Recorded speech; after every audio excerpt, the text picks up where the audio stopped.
Baik, kali ini kita akan coba membuat tutorial penggunaan DNSSEC atau DNS Secure Extension. Jadi di Windows Server 2016 yang saya gunakan, kita akan coba terapkan atau implementasikan yang namanya DNS Secure Extension atau DNSSEC. Oke, jadi penggunaan DNSSEC ini lebih secure ya, mencegah dari DNS poisoning dan spoofing. DNS spoofing, jadi setiap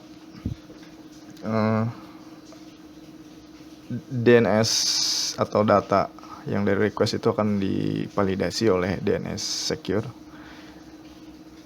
dan akan dikirimkan ke klien yang meminta dengan data yang benar. Jadi DNSSEC ini akan memastikan bahwa data yang di request oleh klien itu akan dijamin kebenarannya dan akan dikembalikan ke atau diberikan ke klien yang merequest lagi dengan data yang sebenarnya.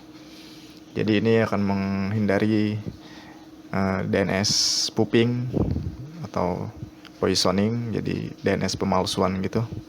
Jadi ini penting ya untuk yang sering akses ke internet banking atau situs-situs yang rawan dan penuh dengan data-data atau keuangan. Ini kita perlu terapkan. Oke, langsung saja. Di sini saya menggunakan DNS Server 2016. Kita buka ke tool DNS. Oke, di sini ada DNS. DNS saya ini nyatu dengan domain controller. Jadi domain controller plus DNS server. Oke, jadi Anda bisa konfigurasi DNS server secara terpisah. Tapi saya ini built-in.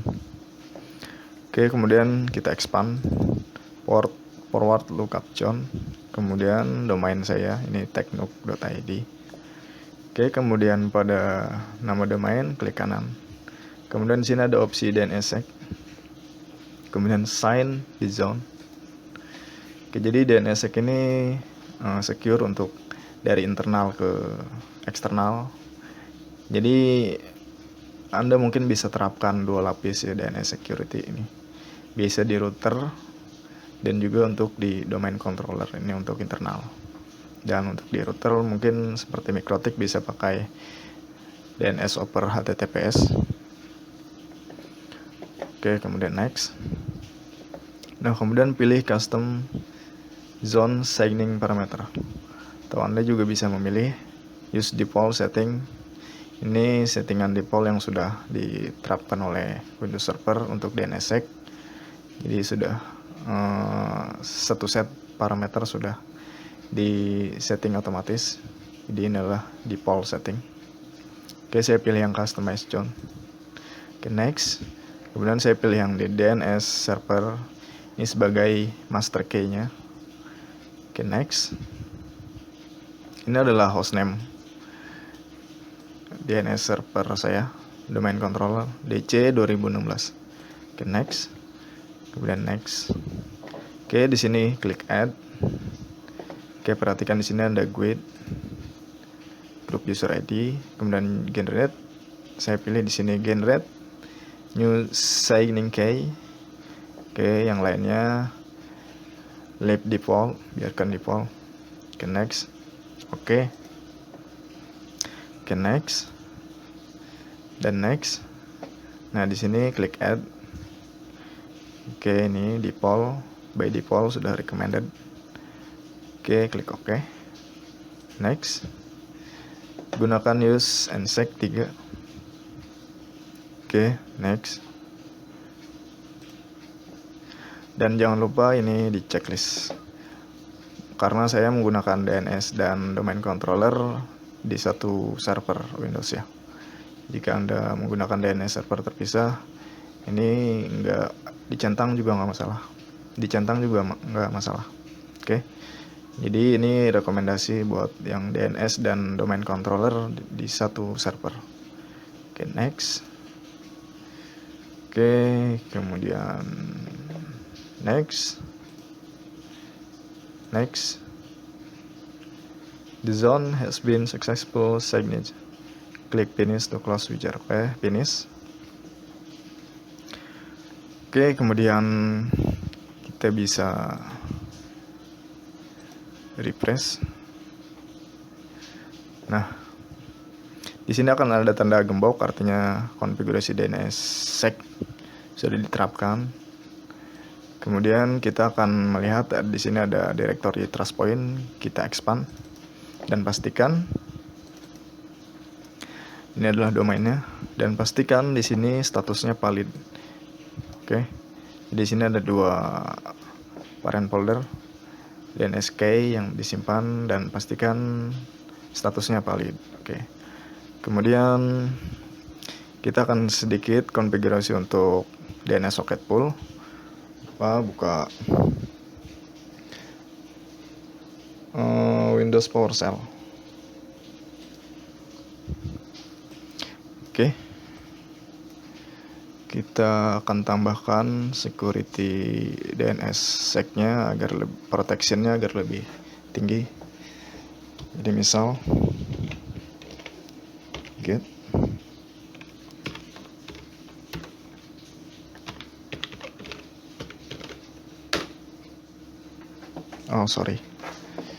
harusnya get kok GRT.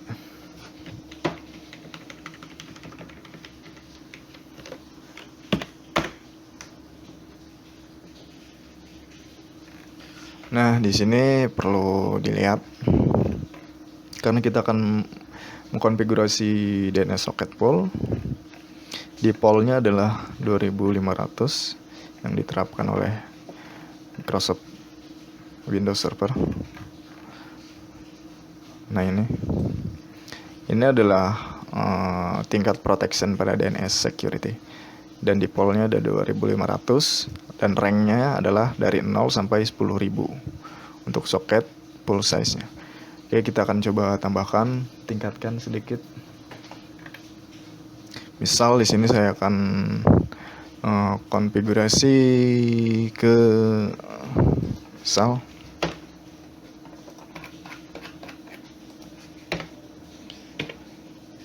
DNS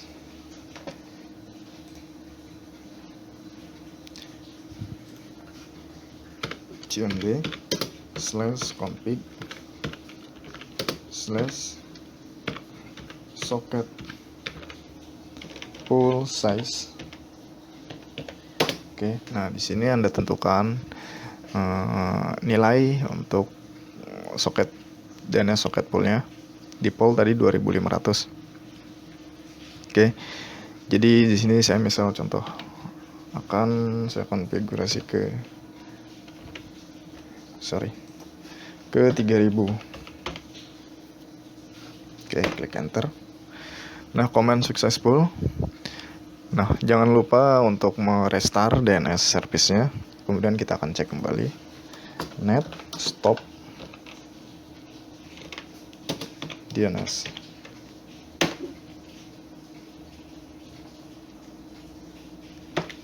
Oke, kemudian net start DNS.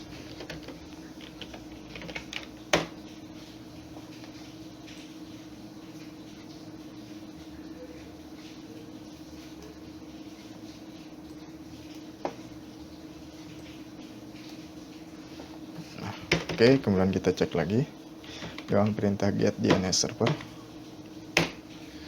Apakah sudah berubah nilainya?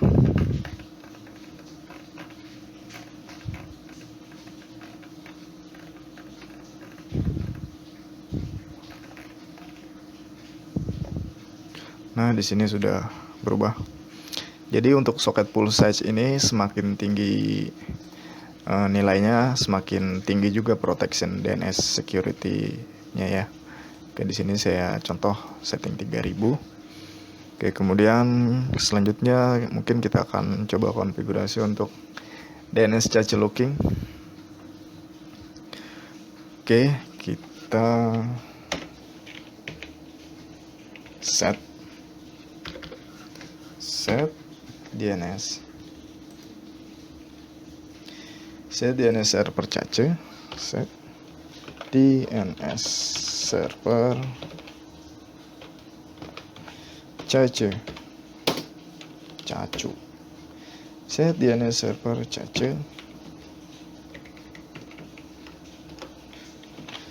Nah gini, set DNS server cache dash locking ya.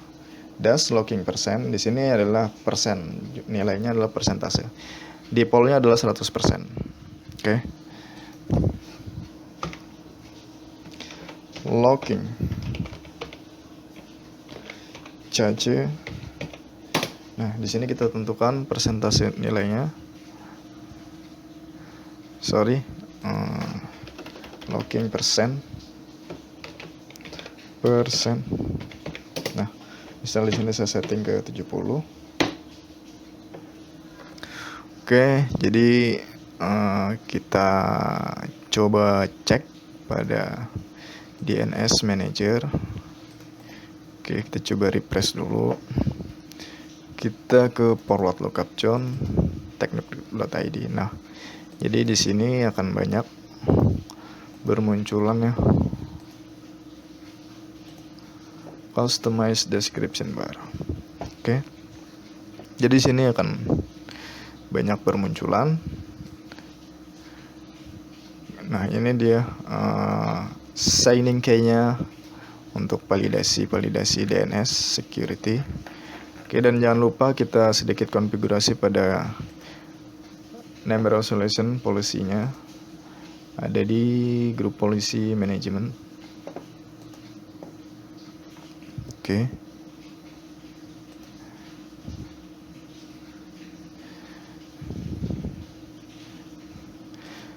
Klik forest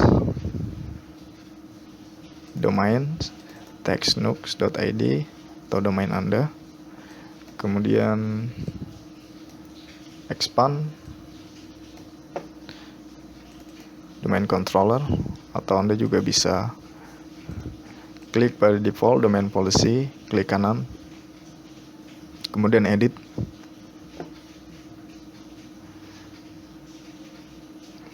Oke.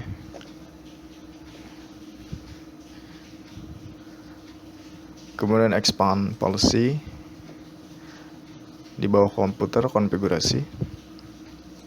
Sorry, ini komputernya agak lemot karena ini adalah virtual machine dan memorinya RAM-nya terbatas. Oke, kemudian Windows settings.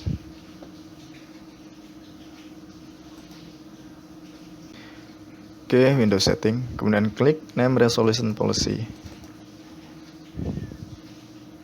Nah, ini yang perlu Anda isi adalah pada suffix ini atau create rule suffix adalah isikan domain Anda ya.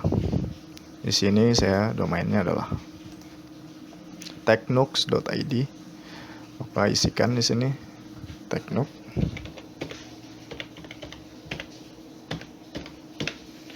Oke.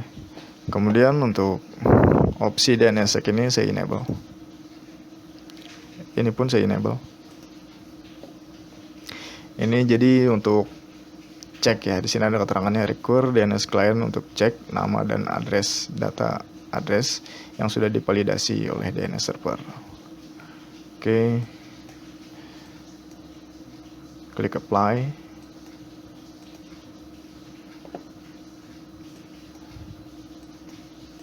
Apply.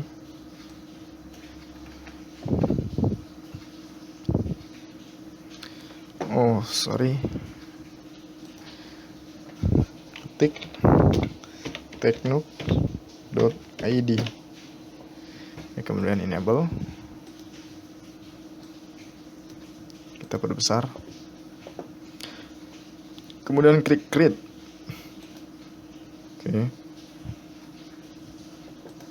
Oke, proses creating sudah selesai.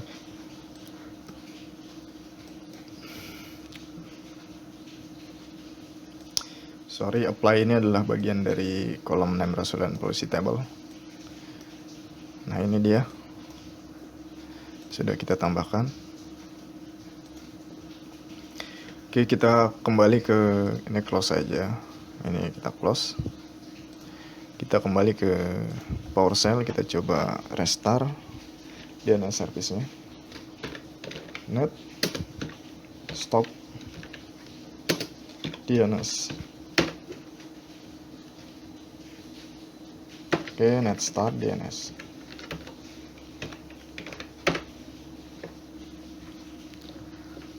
Oke, kita coba cek DNS-nya.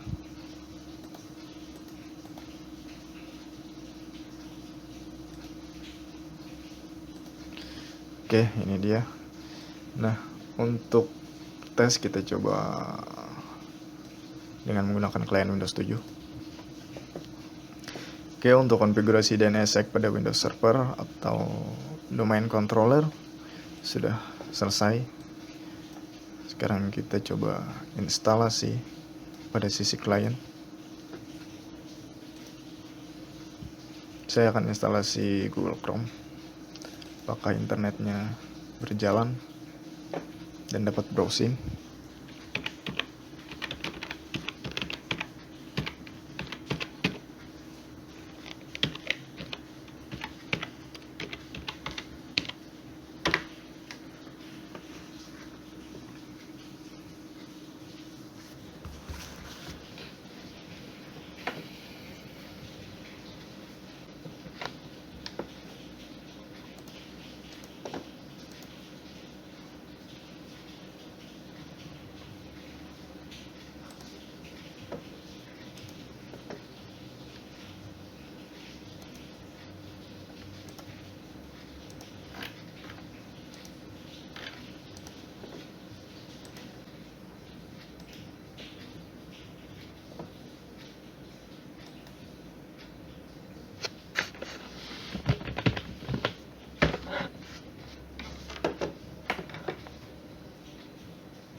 Oke, jadi sekian tutorial dari saya. Apabila ada kekurangan, mohon dimaklum karena kita masih sama-sama belajar. Oke, mungkin Anda bisa kembangkan untuk tingkat security-nya pada DNSSEC di Windows Server, domain controller. Oke, sekian. Terima kasih, semoga bermanfaat.